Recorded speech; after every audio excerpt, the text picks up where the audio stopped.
Dis-moi, est-ce que tu aimes écouter des chansons françaises? Peut-être est-ce que tu écoutes Édith Piaf au réveil? Non, je ne regrette rien.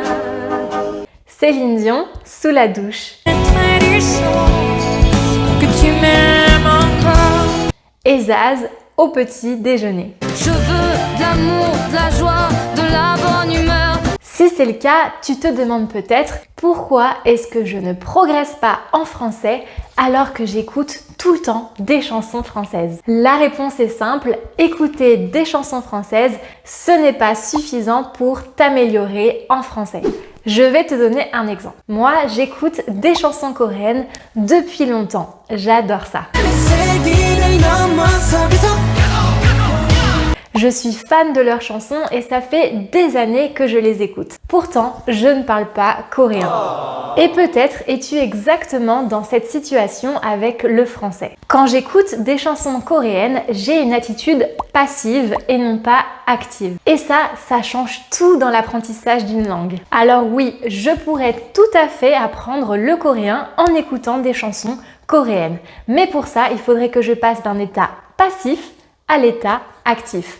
Et c'est la même chose pour toi en français. Donc dans la vidéo d'aujourd'hui, je vais partager avec toi mes conseils pour t'aider à améliorer ton français en écoutant des chansons françaises. Et donc, je vais t'apprendre étape par étape comment avoir une démarche active lorsque tu écoutes des chansons françaises. Parce qu'après tout, les chansons, c'est vraiment un outil extraordinaire pour apprendre les langues étrangères sans avoir l'impression de travailler. C'est une façon de prendre plaisir à apprendre une langue. Et le plaisir, c'est très important si tu veux progresser en français. Alors, sans plus tarder, voici la méthode Rassure. C'est parti!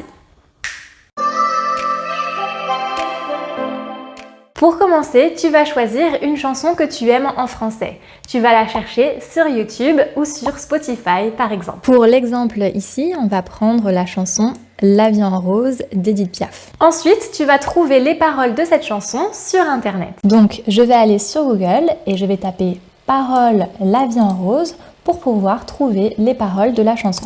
Ensuite, je t'invite à copier les paroles de la chanson sur un document Word pour pouvoir travailler le vocabulaire. Tu vas écouter une première fois la chanson en lisant les paroles en même temps. À la fin de la chanson, tu vas relire le texte et essayer de comprendre le sens de la chanson. Donc je lis les paroles. Quand il me prend dans ses bras, qu'il me parle tout bas, je vois la vie en rose. Il me dit des mots d'amour, des mots de tous les jours et ça me fait quelque chose. Je comprends qu'il s'agit d'une chanson d'amour, mais il y a peut-être des mots de vocabulaire que je ne comprends pas. En relisant une nouvelle fois les paroles, tu vas pouvoir noter les mots ou les phrases que tu ne comprends pas. Tu vas donc faire une liste de vocabulaire pour pouvoir rechercher la définition ou la traduction de ces mots. Imaginons que je ne me souvienne plus de ce que veut dire le mot « quand ». Dans ces cas-là, je vais le copier et je vais chercher la définition du mot « quand ». Si tu veux la traduction, je te conseille d'aller sur Word Reference. Comme ça, tu auras la traduction de ce mot en anglais. Donc là, je vois que « quand » est un adverbe et que cela signifie « when » en anglais. Une fois que tu as recherché tous les mots que tu ne connaissais pas, tu vas pouvoir relire le texte pour bien comprendre les paroles. Tu peux aussi regarder la structure des phrases, tu peux étudier la conjugaison, le temps des verbes utilisés et surtout écouter la prononciation de toutes ces phrases. Tu peux ensuite écouter plusieurs fois la chanson pour t'imprégner du rythme et pratiquer ta prononciation. Tu peux t'entraîner sur la chanson originale et si tu as envie d'aller plus loin, tu peux même pratiquer sur un karaoké, tout seul ou avec tes amis.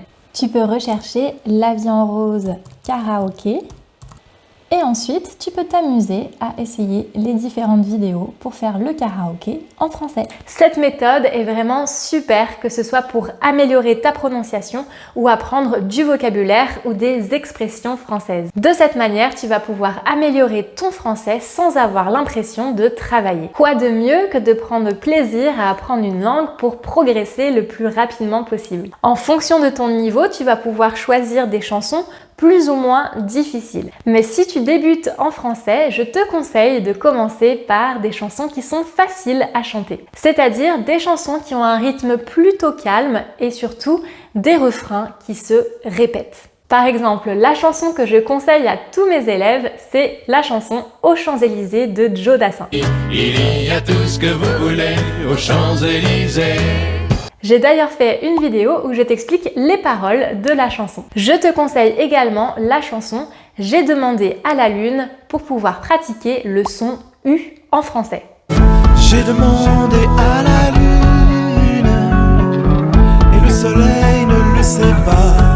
Une autre chanson que je te recommande, c'est la chanson Savoir aimer de Florent Pagny. Donner sans reprendre, ne rien faire qu'apprendre, apprendre à aimer. Pour apprendre plein de verbes en français et pratiquer le son R. J'ai déjà fait plusieurs vidéos où je t'apprends des chansons françaises comme La vie en rose ou Je veux de Zaz. Tu as la playlist si tu cliques ici. Et je te mets également tous les liens dans la description. Pour moi, la musique est un excellent moyen d'apprendre les langues et je te conseille vraiment de le faire en français. Alors dis-moi dans les commentaires quelle est ta chanson française préférée ou quelles sont les chansons françaises que tu aimerais apprendre. En attendant la prochaine vidéo, je t'invite à regarder celle-ci pour apprendre comment trouver un partenaire de langue en français. J'espère que cette vidéo t'a plu, je te souhaite bon courage et on se voit dans la prochaine vidéo.